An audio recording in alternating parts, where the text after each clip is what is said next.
Pukul 12 malam, bumi cair muda bertabrakan dengan planet lain bernama Theia. Bulan pun terbentuk. Dari pukul 12 malam sampai 4.30 pagi, bumi dan atmosfer berubah. Benua-benua bersatu membentuk superbenua, lantas berpisah lagi. Ini terjadi setiap 400 juta tahun. Itu berarti setiap 2 jam di kisah kita kali ini. Pada pukul 5.30 pagi, kita melihat organisme bersel satu mulai hidup di lautan. Pukul 8 pagi, virus pertama muncul.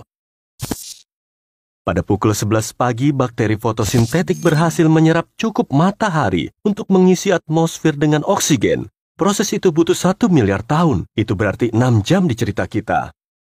Pada pukul 11.35, bumi berwujud bola salju. Bahkan lautannya pun menjadi es. Tenang, semua akan meleleh pada tengah hari. Pukul 1 siang, sel spesial dengan organ dalam hidup. 3 jam kemudian, sel itu akan mulai terbagi menjadi 3 kelompok yang pada akhirnya menjadi fungi, seperti cendawan. Mari kita percepat sel-sel ini berubah dari bentuk kehidupan sederhana menjadi kompleks. Pada pukul 7.20 malam, sesuatu yang tak asing muncul, spons. Pada pukul 7.55 malam, bumi membeku lagi, lantas meleleh 2 menit kemudian. Pukul 8 malam, lihatlah ke lautan, ubur-ubur sisir pertama muncul. Sekitar pukul 8.30 malam, lapisan ozon bumi muncul. Dalam 2 menit, lautan dipenuhi tumbuhan. Pukul 8.45 malam, kehidupan laut menjadi subur. Kini ada ubur-ubur yang berenang di sekitar karang. Bintang laut akan segera muncul. Pukul 8.52 malam, kita bisa melihat jejak di dasar laut. Makhluk-makhluk mulai merangkak. Pukul 9.10 malam, makhluk laut memutuskan menjelajahi laut. 30 detik kemudian, hewan dan tumbuhan lain muncul. Semuanya menyebar di seluruh planet dalam sekejap.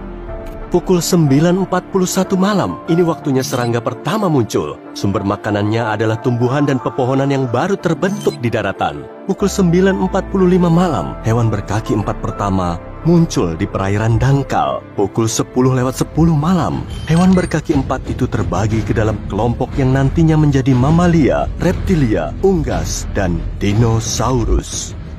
Pukul 10.30 malam, semuanya hilang. Kepunahan massal terjadi. Entah apakah penyebabnya asteroid besar atau letusan gunung berapi dahsyat.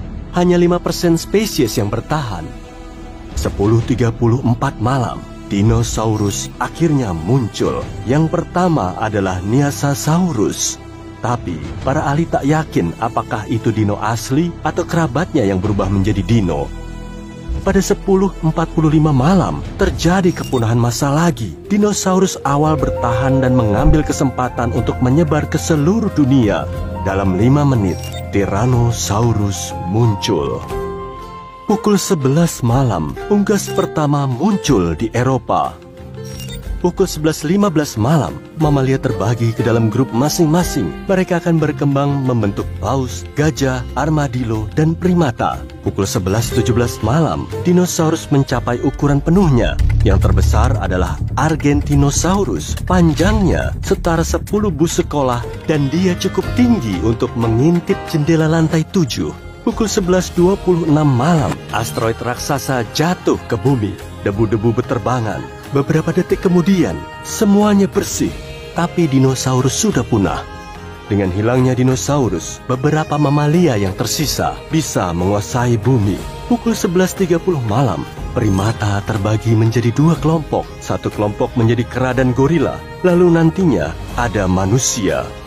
Pukul 11.58 malam, simpanse dan bonobo muncul. 15 detik kemudian, spesies hominini mulai berjalan dengan 2 kaki. Pukul 11 malam lewat 59 menit 23 detik, manusia muncul di Afrika. 1 detik kemudian mereka bermigrasi ke seluruh dunia. Mereka tak punya bahasa dan tak bisa menggunakan atau menciptakan alat. Itu terjadi pada pukul 11 lewat 59 menit 58 detik.